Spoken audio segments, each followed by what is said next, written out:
Hello, everyone.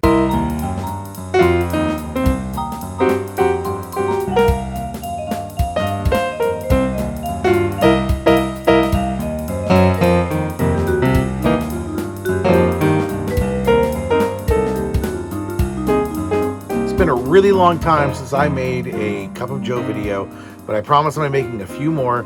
I have been very distracted by my other YouTube channel, entirely unrelated to all of this, called RVing with Joe, where I travel around Canada and the United States in my RV to various locations and have some technical videos about RVs and all that. I'll put a link below. Feel free to check it out if you're into travel or you want to go see some of the great drone videos that I put out. But that is not why I'm putting this video out today. I'm putting this video out today because there has been a writer's strike and a SAG-AFTRA strike, actors and writers strike that has basically plagued our industry now and is going to be here probably for a little while.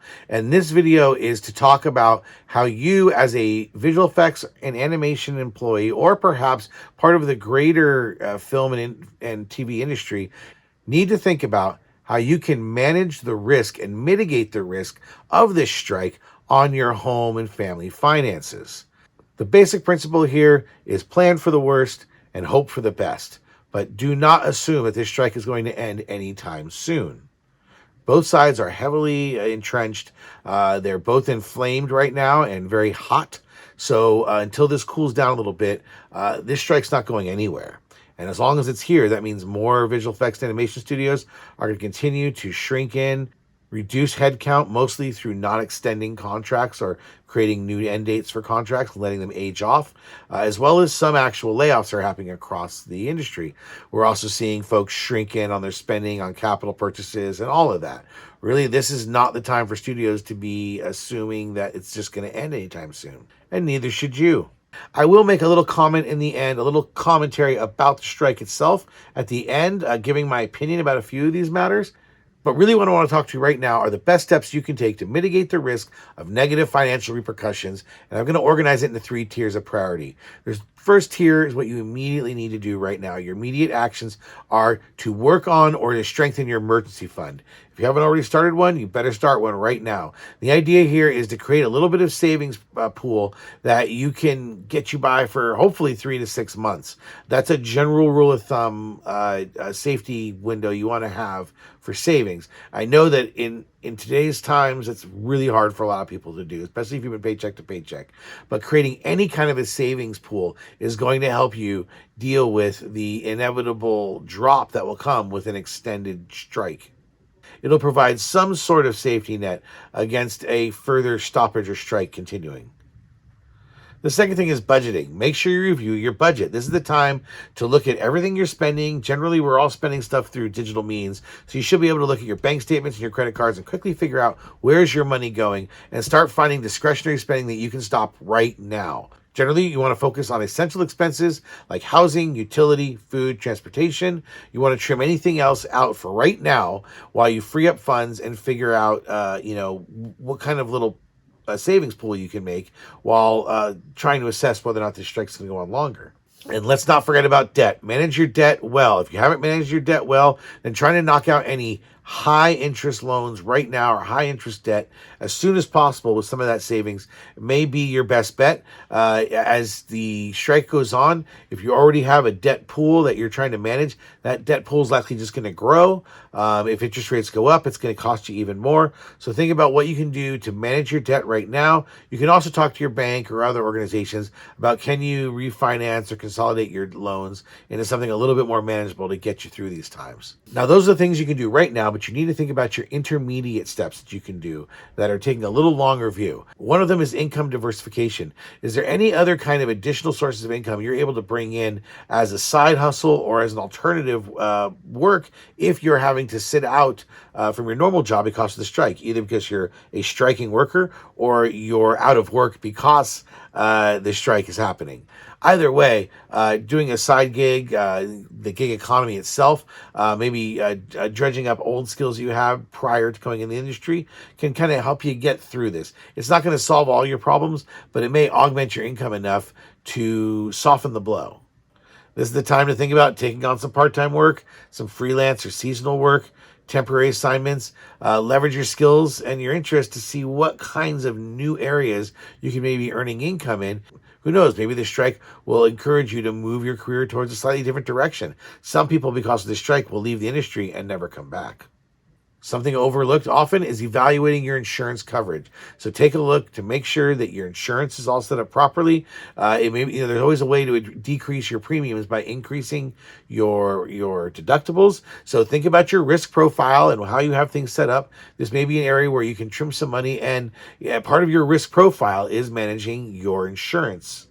And finally, network and job search. Even if you still have a job, this is the time to do that strengthening of your professional network, updating your LinkedIn, making sure your resume is ready to go, proactively networking with industry contacts. So, if you're not going to SIGGRAPH, I'll be talking about that at the very end. I am going to SIGGRAPH this year. Hope to see you there. That would be a great place to go to network, not just the job fairs, but the social aspect of seeing all your colleagues there and having a moment, passing your name around, getting everybody's mind.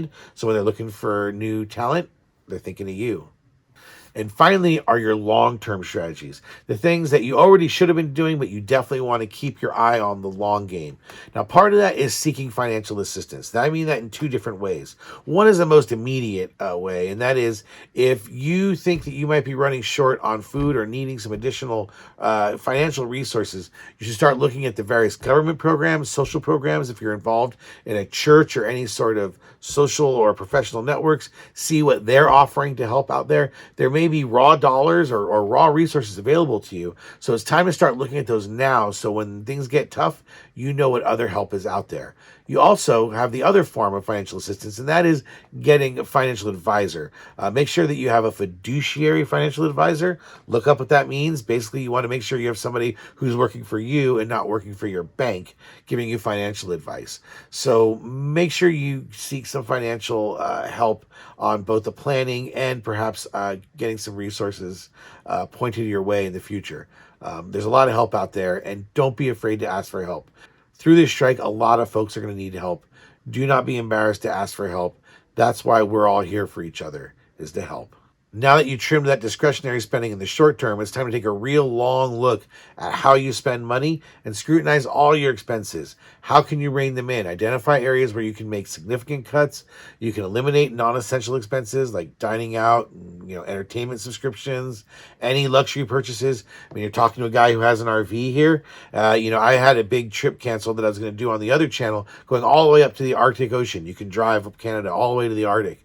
I've had to cancel that trip because I need to hedge my risk, right? I'm doing okay, and I'm sure my wife will find work.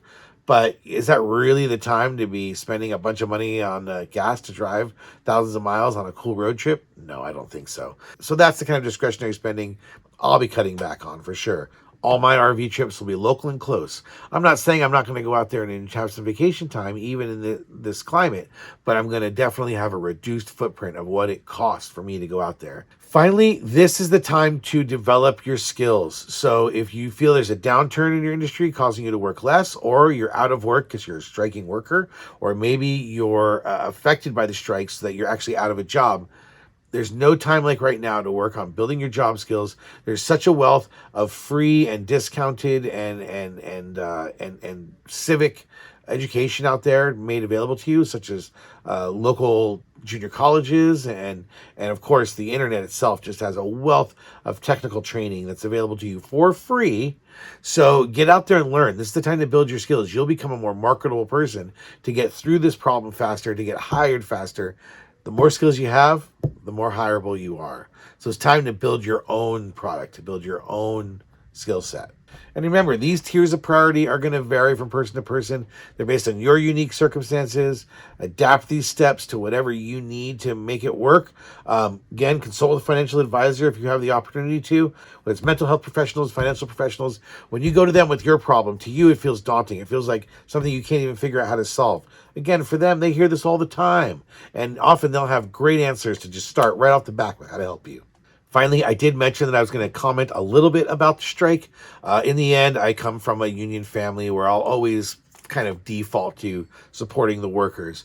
But what I really wanted to point out to you here, the real comment I wanted to make was there's a lot of folks who are vilifying AI or just pointing to AI as the culprit here. Keep in mind a couple things. AI isn't all bad. The whole reason this video showed up in your feed is because an AI algorithm decided to put my video into your feed. So all AI isn't necessarily bad. But what we're really talking about here is for the writers is the generative AI that comes along with things like ChatGPT and other generative chat-based or text-based solutions that can theoretically create scripts. You can create a simple film script using these programs, although they're in their infancy, and often we're using the free products. The paid for products that are out there and available to the big organizations are much more sophisticated, and the writers have something to be worried about.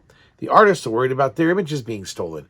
I think the example that's most egregious, that's being pushed around a lot right now, is extras or background actors having to show up for one day of work, and they have to go step into the scanner, get a 3D scan of their face and body, and next thing you know, they're using them in backgrounds in perpetuity without only paying them for one day of work. And they lose their identity effectively to the studio, where the studio gets to use their likeness. That's an extreme example, and I'm not... I don't advocate that at all. I will say, though, that I do think that with that particular subject, the eye may be a little off the ball, because in a couple of years, AI video will be able to create faces without having to scan anybody. So the idea is that there won't be a need to scan people, whether or not you have a library or not of scanned people. The generative aspects of AI is moving so quickly that I expect you'll be able to see within a few years background actors being replaced digitally. You already saw that years back with simulations, with putting background crowds in place that were all digital. They didn't really hire 10,000 extras anymore, and visual effects ended that. And now we're going to see that same kind of thing happen with this generative AI for video and face replacement and digital and creating digital humans. So yeah, it's certainly a controversial subject, but let's not just blanket blame AI here. These are specific use cases for AI. AI is like a tool. It's like a chainsaw. It can do wonderful things, and it can also hurt people if people would use it wrong. So like any tool, we need to be very careful of it, especially tools that learn and improve themselves.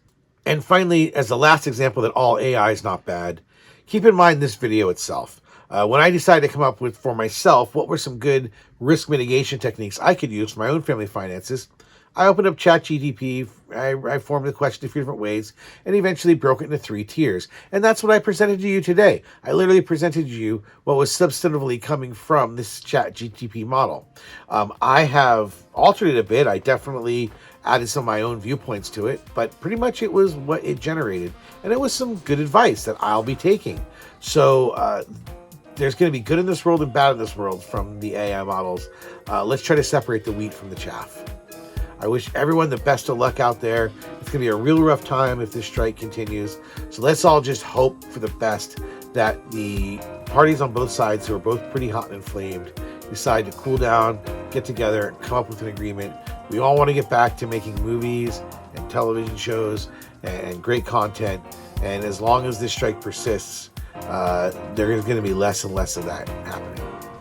Do stay tuned for an upcoming video I have about SIGGRAPH. I will be at SIGGRAPH. I'll be presenting a couple of different birds of a feather conversations. Stay tuned for that video coming up soon. So I hope to see you all at SIGGRAPH. If you haven't been on my channel for a while, make sure to check out some of the other videos. This one over here, this one over here are pretty good.